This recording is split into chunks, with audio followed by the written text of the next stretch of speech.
تو یہ حضور کا جملہ کتنا خوبصورت ہے، اور اگر نہیں ہم اللہ کی تقسیم پہ راضی ہوں گے تو کیا کریں گے؟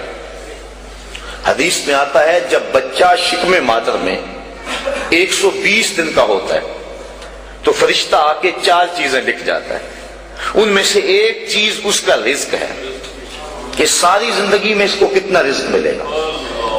اب جتنا لکھا گیا ہے الٹی چھلانگے بھی لگائے اس سے زائد نہیں ملے گا، اور جب لکھا گیا ہے اس سے پہلے نہیں ملے گا۔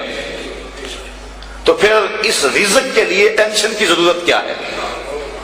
رزق کے لیے کام کرے، محنت کرے۔ شاید میں نے کسی درس قرآن میں اس حوالے سے بات کی تھی۔ حضرت شیخ سعدی شیرازی فرماتے ہیں کہ ایک شخص جنگل میں گیا، اس نے دیکھا ہے کہ ایک لومڑی ہے جس کے ہاتھ پاؤں ہی نہیں ہے۔ سوچنے لگا مالک اسے رزق کیسے دیتا ہوگا، تو درخت پہ چڑھ کے بیٹھ گیا۔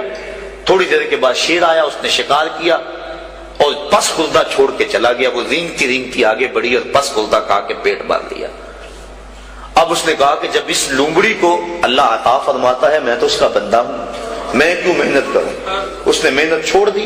ایک دن فاقے سے کاٹا، دوسرا دن فاقے سے کاٹا، تیسرے دن جب حالت غیر ہونے لگی تو آواز آئی بندے میں لومڑی کو بغیر کسی محنت کے دے سکتا ہوں، تجھے نہیں دیکھ سکتا، تجھے بھی عطا کر سکتا ہوں، لیکن لومڑی نہ بن شیر بن، خود کما اور اوروں کو بھی کھلا، نہ کہ لومڑی کی طرح جو ہے بن کے بیٹھ جائے۔ یہ بھی حکم ہے محنت کرنے کا، لیکن محنت کرنے کا، سعی کرنے کا حکم ہے، ٹینشن لینے کا حکم نہیں ہے۔ ہماری ذمہ داری نہیں، ہمارا کام ہے کام پہ چلے جانا۔ دیکھو نا، آپ کسی فیکٹری میں کام کرتے ہیں، 8 گھنٹے کی ڈیوٹی ہے وہاں کام کی، تو آپ مزدوری کرتے ہیں یا کوئی کام کرتا ہے، مالک بیل دے کے آپ کو بلا لیتا ہے دفتر میں، 2 گھنٹے وہاں بٹھائے رکھتا ہے، آپ کو پریشانی ہونی چاہیے کہ وہاں کام جو ہے وہ نہیں ہو رہا؟ آپ کو کیا غرض؟ جس نے کام پہ لگایا اس نے بلایا، مجھے تو مہینے کے بعد پوری تنخواہ ملے گی چاہے سارا دن بٹھائے رکھے۔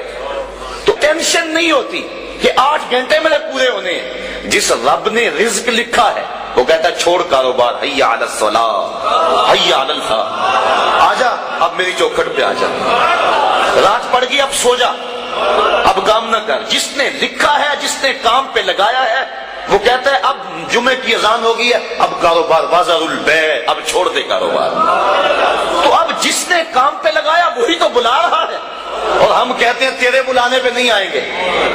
تو مالک بلائے اور بندہ دفتر میں نہ جائے تو وہ فیکٹری سے نکالے گا کہ نہیں؟ یا حالات کشیدہ ہو جائیں گے کہ نہیں؟ ٹینشن بنے گی کہ نہیں؟ تو اگر آسودہ رہنا ہے، فیکٹری میں کام بھی کرنا ہے، تو پھر مالک سے بنا کے رکھنی ہوگی نا۔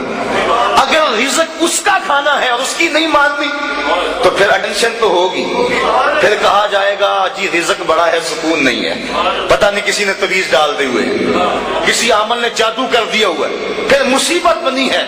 لیکن اگر اس کی مان لیں، جب کہتا ہے کام پہ جاؤ کام پہ چلے جاؤ، اور جب کہتا ہے مسجد میں آ جاؤ مسجد پہ آ جاؤ، اور جب کہتا ہے اب سو جاؤ اس وقت سو جاؤ، کہتا ہے اب تہجد ہوگی اٹھ کے مصلی بچھا لو، مصلی بچھا لو، جو کہتا جائے کرتے رہو، تمہیں ٹینشن نہیں ہوگی، زندگی کی بہاریں نصیب ہو جائے۔